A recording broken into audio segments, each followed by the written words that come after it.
পক্ষ থেকে লাল গোলাপ শুভেচ্ছা, হিন্দু ভাইদের পক্ষ থেকে লাল গোলাপ শুভেচ্ছা, বাচ্চু ভাইয়ের আগমন,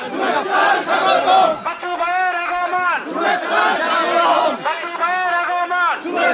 স্বাগতম, হিন্দু ভাইদের পক্ষ থেকে লাল গোলাপ শুভেচ্ছা, কৃষক দলের পক্ষ থেকে লাল গোলাপ শুভেচ্ছা, ছাত্র দলের পক্ষ থেকে লাল গোলাপ শুভেচ্ছা, মৎস্য দলের পক্ষ থেকে লাল গোলাপ শুভেচ্ছা, বিএনপির পক্ষ থেকে লাল গোলাপ শুভেচ্ছা, ওলামা দলের পক্ষ থেকে লাল গোলাপ শুভেচ্ছা। আমাদের মাঝে ইতিমধ্যে উপস্থিত হয়েছেন আজকের এই অনুষ্ঠানের সম্মানিত প্রধান অতিথি শ্রীপুর উপজেলা সবাই বসে যান ভিতরে।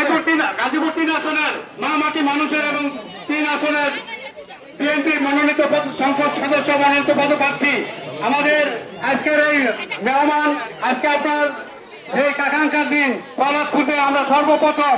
এই উপজেলায় আমরা যেই হিন্দু ভাইদের যোগদান অনুষ্ঠান করছি সেই অনুষ্ঠানে